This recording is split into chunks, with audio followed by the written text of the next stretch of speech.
Hello, everyone. Welcome to Auto Asphyxiation. It's Lark. And Kimberly. And today, it's actually a pleasant day in New Jersey, which I appreciate. But we've been reading some stuff. You've been reading some stuff, Kimberly. What have you been reading about? Well, I saw a headline about 20 or so towns that were suing the state over affordable housing. And I was wondering what is going on with that. Well, you know what? I did some research on that and I was like, what is this? What do you mean affordable housing? And I was just kind of like, is there some kind of law? And actually, there is. Okay. In 1975, it's actually called what is it? In 1975, Black and Latino communities organizers in South Jersey won a landmark civil rights case against Mount Laurel Township.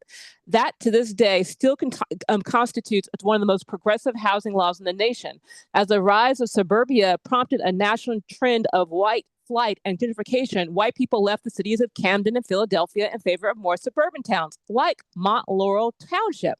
In Mount Laurel, residents of the township's historic Black neighborhood suddenly found themselves priced out of generational housing to make space for new affluent white populations. With no affordable housing alternatives, the township even went so far as to demolish the homes of residents who could no longer afford to live there.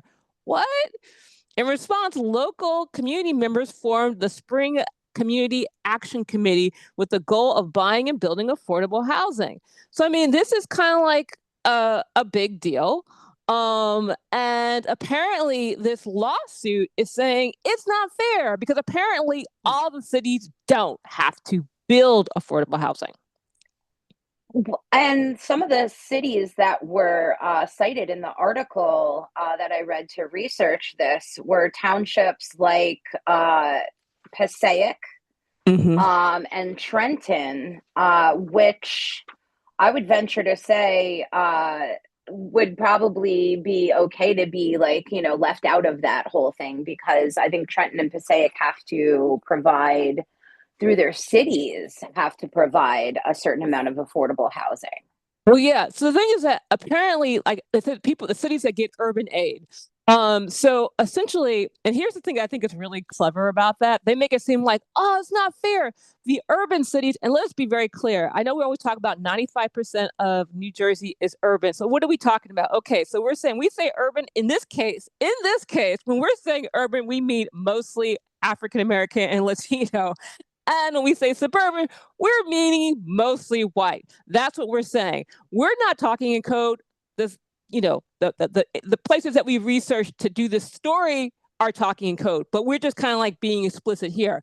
So essentially, the places that get urban aid, they call it even urban aid, and it's kind of funny. Urban aid. I'm like, as I said, what do you mean urban? How is Montclair not urban? Anyway, so the places that get urban aid, and I want to be very clear. So to kind of put my economics hat on, what that means is they're part of a redevelopment zone. And what a redevelopment zone does is it takes your tax dollars. Hey, this is my interpretation. It takes your tax dollars and funnels it to corporations.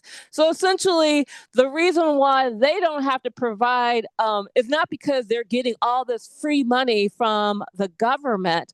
They are essentially paying for private industry. So when they say urban aid, they often mean corporate welfare. That's what I'm going to say. Then a lot of people will say, well, they get all this free stuff. They don't know free stuff. We all know how the whole free stuff works. So this 1975 Mount Laurel Doctrine passed, and these other cities are like, oh, and what is the city? What is it?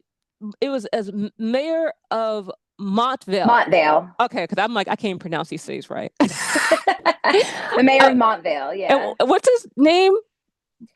Um, Mike Gasali.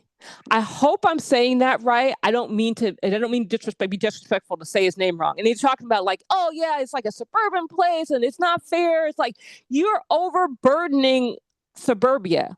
Okay, let's be clear. And if we change the language, we're overburdening predominantly white neighborhoods. Oh, That's exactly, over exactly. overburdening you with what? You have some of the best school districts in the country. Your neighborhoods are safe. They're nice.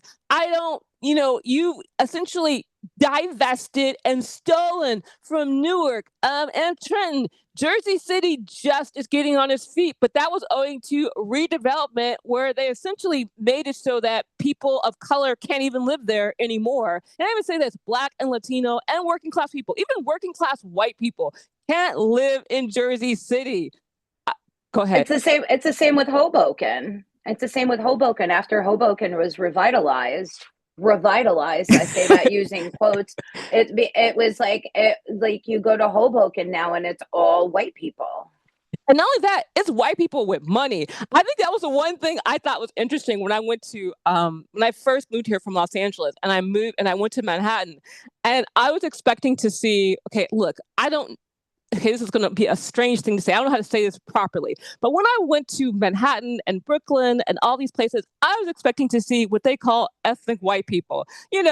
Irish people, Italian people, Greek people, in addition to Puerto Rican people, Black people, Dominican people, kind of like your working class, like stock characters. And when I went there, it was literally just like Mayflower. I mean, it was just, I was like, where are the working class people? Where did they go? Like, I know people kind of like in the United States are like, there's no working class people. All the white people are rich and all the Black people are poor. And it's like it's not like that.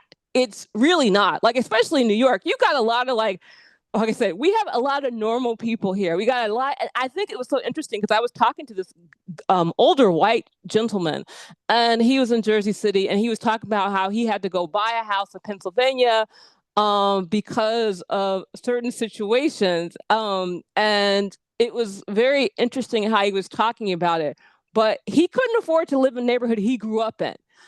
He had to like essentially buy a house in Pennsylvania. So I want to make it clear. Well, we want to make it clear that in regards to there's not some kind of there are very specific white people who are moving there, who have a lot of money, who can afford $5,000 rents. Jersey City, $1 million. But something is really interesting, and I'm going to get back to the topic. Something is very interesting. I was looking at Zillow. I was looking at East Orange. I was looking at Newark. I was looking at Bloomfield. I was looking at Montclair. And you think, oh, wow, I'm going to get a deal if I go to East Orange. I'm going to get a deal if I go to Newark. If you go and look to see how much the houses cost there are no deals to be found. It may not look the same because you have a lot of landlords practicing extractive capitalism. So you have a house, you'll go to East Orange and you'll see a house and you could tell the bones are beautiful. It'll be like wood on the windows. The house will be worth $1 million. You go to Zillow, like, I want to buy that house. I could fix it up. No, you can't because you can't afford it. And I think it's very interesting that, so that's when people are going like, oh, they're getting all this money. No, it's they're being extracted. East Orange, Newark, Trenton, Passaic, extractive capitalism is happening there. They're not getting any goodies.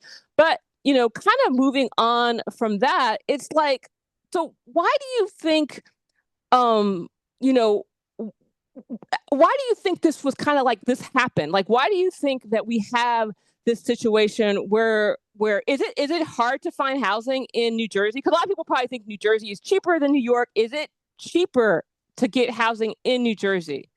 I don't think so. We moved to East Orange 2.5 years ago now, and we moved to East Orange. Our landlord does have like her own affordable rent policies in place. Like in my particular apartment where I live, it was very affordable as in compared to Harrison, where we used to live. But I would venture to say that the rents in northern New Jersey are as competitive as the rents are in Manhattan. Okay, and now we have this environmental concerns, okay? And here's the thing is so hard for me as an environmentalist, like these games that people play. So they're saying like, oh, another reason why we shouldn't have this affordable housing is because you're creating sprawl. You're creating sprawl. So if we build housing in these areas, then if we build more apartments or if we build, we're going to create a situation where we're creating sprawl, which is bad for the environment. Okay, this is a very interesting argument, but if we're using that argument in Montclair, if we're using that argument in Glen Ridge, if we're using that argument in Bloomfield, I'm going to call BS on that. Anywhere that's around the New York, anywhere where you have a one seat ride to Manhattan, I'm going to call BS on the sprawl situation because all of those areas to me, from my perspective, are underbuilt. It's like, and here's the thing, they had no problem building in Harrison, right? They built all that stuff up in Harrison, but it couldn't be affordable. But it's weird because that argument only comes up about the environment when affordable housing comes into play. And you have some experience in Harrison. I have a lot of experience in Harrison, and that the urban planning in Harrison, those plans were inked under Christie. So they were inked under a Republican administration. And those apartments in Harrison are effectively pricing out the people that have lived, grown up generationally in Harrison. Those deals, it's called the Harrison Revitalization LLC, and it enables developers, and the developers have changed hands more times than my student loans have. Like, it's, every time that I go to Harrison, it's under a new name. But it allows them to build housing. They don't have to pay taxes for 30 years, and they don't have to provide any low income housing for 30 years. The revitalization project also enables the developers and management companies to start eviction proceedings after 14 days of non-payment of rent rather than the 30 days that is traditionally by law, tacking on exorbitant legal fees and administrative fees. This is what I went through living in one of the quote unquote luxury buildings in Harrison. The luxury buildings that have no parking that like built into them, the luxury buildings that are already starting to crumble apart while their lobbies look really, really nice and fancy. And here's something I think is interesting. You mentioned the parking. Now the thing is, for me, Kimberly and I have different perspectives on the parking situation. But what I want to say in regards to the parking in Harrison, in Newark, and things like that, it's like if you're going to have the situation where you have it's you can't encourage people to come there with cars. I mean, if you're essentially you're making it so cheap that someone with a car would come there. I mean, like that, but you're making the parking so cheap. If you're going to do that, you got to have smart parking. You can't have a situation where people are using the streets as parking lots for their cars while they go into Manhattan. They're not even, like, they don't even need their car. No. They don't need their car. They're using it to drive around. They're just using it for storage. And I think that we need to have blue green development. We need to have smart parking policies. If you want to have parking, have it underground. I don't know why you have all this street parking that's super cheap. You should, if you're going to build these buildings, build parking underground. Build it, have blue green infrastructure. Don't just have all the cement. Don't have, I mean, okay, but we're kind of getting off topic here. But the thing of the matter is, I don't buy the environmental concern issues. I feel like if they wanted to, we could build densely, we could have transit oriented development, but we could use affordable housing. We need to have a social justice component. We need to have an equity component. We need to have actually like some kind of situation where we don't have I want to call it the last 3 miles. Like in New Jersey, we're really good at getting people to Manhattan, but we're not really good at getting people to the grocery store down the street. We're not good at getting people to the hospital. It's like and I think this is something that you talk about a lot, and I hear you, and that's one thing I think is like really great about our conversations, because there are certain things I don't think about, like, oh, you aren't by a train or a bus that can get you to the grocery store. I am. So a lot of times when I'm talking about stuff, I'm just kind of like talking from one perspective. And then Kimberly's like, oh, but how am I going to get to the store? This is something that planners aren't thinking about. There is no last 3 miles in regards to our local public transit in North Jersey. And so when we do start building affordable housing in a dense area, like when we, like, to me, even Jersey City, there needs to be, there are parts of Jersey City that are not by the light rail, and they need access to some kind of public transit. This is why the sections of Jersey City, and I don't know Jersey City as well as I want to know it, but it seems to me that there's an African American section that still exists. And they also seem to not be by the light rail. And it seems to be that they're not really necessarily by public transit. And I feel like, if you really care about people and you really care about these people having access, not only do you build bike lanes, you also provide public transit that's easily accessible. And here's something I think is also interesting. To kind of move on from that, they have this lawsuit in regards to not building.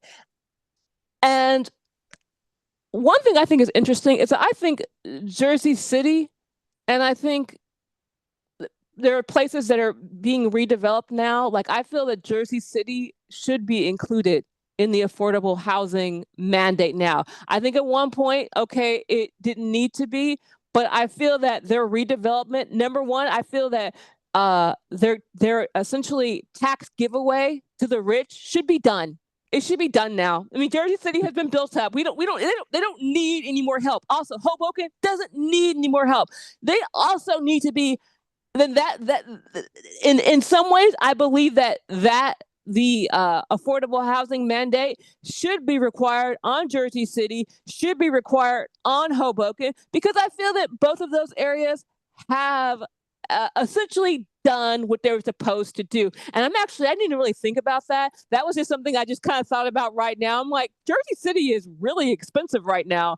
Yeah, And they're revitalized. they've been revitalized. We can actually, and here's the thing too. I feel that, Montclair, Glen Ridge is getting away with too much. Glen Ridge, there needs to be affordable housing in Glen Ridge, and people think affordable housing means a project. And I want to be very clear: projects were defunded. They were not the horror shows that they became in the 70s and in the 80s. They were actively defunded because they didn't like the model where people were living together as a community. They wanted people to have single family homes. So they essentially created a situation where people who had jobs and who were in the more like working class, the working class, decided, I need to get out of here, because they made it so horrific. But affordable housing could be 130% of the median income. So there's lots of tiers of affordable housing. A lot of people think affordable housing just means, oh, you don't have a job. But also too, I don't want to disparage a person who doesn't have a job, because those people deserve housing too. But affordable housing could be 130% of the median income, which means you could make more than the median income of the area and still qualify for affordable housing. So that could be teachers. It could be 80% of the median income, which would be lots of women, because women make like 80 cents on the dollar each what a man makes. So affordable housing doesn't have to look like Candyman. And I think a lot of people hear affordable housing and they think, oh, that's just going to be for people who don't have jobs. And that's not what it means. So I think we need to also revisit what the meaning of affordable housing mean, explain to people with the medium income, those HUD limits, because there are lots of people who can't afford affordable housing. There is affordable housing in California and New York where you have to, even qualify, you have to make $100,000 a year. And I think people are kind of like, what? That's affordable housing? Yes, that's what affordable housing means. Not just like 100% tied to, I hate using the term free market because the market is controlled by the law. So we'll say housing that's not controlled by the hegemonic controlled market. So, I mean, this is, you know what I mean? And I think that's something that's really important that we need to bring up because I mean, I don't know about you, but didn't you think when you thought affordable housing, what did you used to think it was? Well, honestly, I where I grew up in Warren County, I used to hang out in Phillipsburg a lot. A lot of my friends lived in Phillipsburg, and Phillipsburg had an area of projects that a lot of my friends lived in that were nice. So when I thought of housing projects, I never thought of Candyman. I thought of these places. And in fact, here in East Orange, there is what must have been a defunded at some point in time and is now completely vacant, very large housing project that looks similar to the ones that I was familiar with in Phillipsburg. That, like, why are they sitting vacant? Why are they just being allowed to crumble into nothing when right now they look structurally sound and could potentially be revitalized into affordable housing? And that's what I see when I drive around Essex County in general, is I see a lot of abandoned, vacant buildings that are just being allowed to crumble into nothing, while meanwhile developers are building these so-called luxury apartment buildings all over the place that look identical everywhere that you go and that are not very well built and start to show cracks after 5 or 6 years of being built. Why aren't we revitalizing some of these brick buildings that are sturdy and have withstood time already?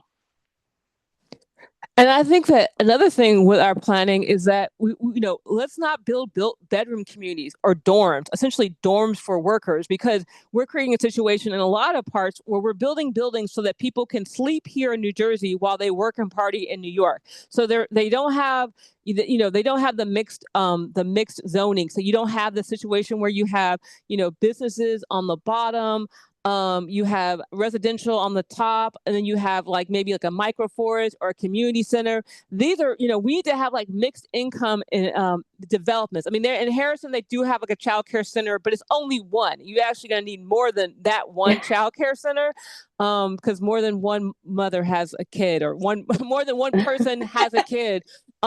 And but also too, with these redeveloped, probably the I don't know for sure what you're exactly where you are discussing, but I remember in Los Angeles, the reason why a lot of these places could not get developed was because of the parking minimums. They're like, well, we don't have parking, so we can't build anything.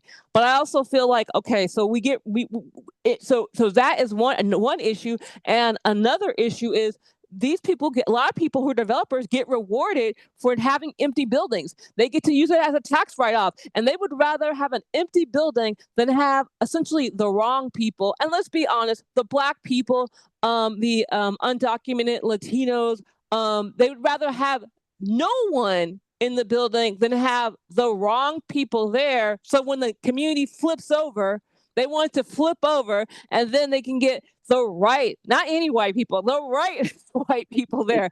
And I think this is something that we need to have a very explicit, where when zoning is captured by the elite, when these rules and regulations harm us and when they help us. And I'm not against rules, and I'm not against regulations, but I am against harm. And just because a law was a law a long time ago, it doesn't mean that it makes sense now, and it doesn't mean it shouldn't be relooked at. Just like, okay, the cities that are under mandate to have affordable housing were one group of cities. I still think suburbia still should have. Here's the thing: they don't have to build housing. They could simply, when people move, let people turn those into affordable housing. So it's like you have a choice. You don't have to actually build a separate section so you can have a segregated section. That's the thing too. They're like, well, we gotta build. You don't have to build a housing You don't have to build housing for just one demographic. You could actually mix it in together. In Massachusetts, they have an affordable housing overlay where they put affordable housing in the downtown, but it's like mixed with all the other housing. So it's not like, oh, we've segregated people who are in affordable housing in one location. I think it's just something that a lot of cities want to do, and that's not okay also. No, that's absolutely not okay. And a lot of European cities have programs like that also, where there's a certain amount of affordable housing in buildings, so that, like Paris is a very mixed class city because everyone can literally afford to live there. Yeah, there's this building in Paris where it's like the coffee shop, the guy who serves you coffee, and the guy who is the executive of a bank can all live in the same building. And I mean, and while that's, yes, maybe the guy who's serving coffee, his apartment's not going to look as nice, but the thing is that they are together. They have to talk. They have to communicate, and this is something that's so important. And I think this is why even the local public transit is so important to actually develop, at least in North Jersey, because when you have that public transit, it forces this, not like this, it creates an opportunity for pro-social interactions because we're all sharing this train. It's not, oh, it's just the poor people who ride the train or just this cultural group that rides the train. It becomes like, oh, we all take this train. It's all ours. We can all be together, or we're all on this, we all use this bike lane. We all live in this neighborhood. We don't have a section where these people live in one section and these other people live in another section. I always feel that in people, it often in progressive and left circles, especially men, they're like, identity is a distraction. Identity is a distraction. I say this: your political neighborhood is your real distraction. New Jersey, your political neighborhood, your boundaries of your little city, your political boundaries of your fake city. Though that is the boundary. That is really the hindrance for solidarity, because this whole idea, this is our city. We don't want to have those people in our city. How dare you? You are one community. New Jersey is too small to continue to play this game. And also, they should understand, New Jersey, you are the last middle class in America, a last metropolitan middle class in America. There's nowhere else in the United States that you can live as close to somewhere like Manhattan. Like, I'm 24 minutes away from Manhattan and not have a house that's $1 million. I mean, I'm not saying it's cheap here, but if New Jersey continues this foolishness, I promise you, it will just get more and more expensive, because Jersey City, Newark, Brooklyn, Hell's Kitchen, those are all stories of middle class white communities that decided racism was more important than solidarity. And now those people are in rural Pennsylvania. No shade. And more to the fact that they're in rural Pennsylvania commuting to Manhattan for work.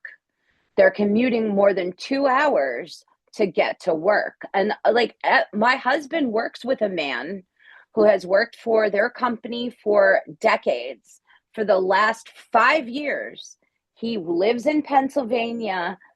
He sleeps at work during the week. He has a room in the back there somewhere. He sleeps there during the week. And everybody's wondering, why doesn't he get any work done? Why is he always so grumpy? Why is he like somebody that's difficult to work with? Because the man sleeps at work because he can't afford to live in Manhattan. No, and I'm saying this is going to be the future for New Jersey. And like Kimberly said, unlike in places like Los Angeles, which Los Angeles is not better, people do 2-hour commutes there, but the work center in the way this city is very old, and the work center is always going to be Manhattan. So you're going to be living in Pennsylvania and you're going to be commuting into Manhattan. You're going to be living in upstate New York. You're going to be commuting into Manhattan. So it's not like, oh, well, I'm going to get a job. There are no jobs out there. So there's no jobs. So this is why I want people to be very clear when they're fighting against affordable housing. You know, they're really fighting. If you're not rich, if you are a teacher, if you are a professor, if you work a job for a living, like your money, like your property, your stocks are not making money for you. If you are working for a living, I don't care if you're making $150,000 a year. If you are working for a living, when you fight against affordable housing, what you are actually fighting for is for your kids to do a 3-hour commute, because your kids won't be able to live here. Your kids will not be able to live here. Your grandkids will not be able to live here. They will be commuting in. They will be exhausted. They will be tired. You are essentially you're stealing from the future. You're stealing from the future of of your community. So, and I love that story, Kimberly. That's like a perfect anecdote that I'll be using in a paper later. All right, but with that, is there anything else you would like to say, Kimberly? I think that's it. Thanks so much for listening, everybody. I hope you subscribe. Yeah, subscribe. All right. Goodbye.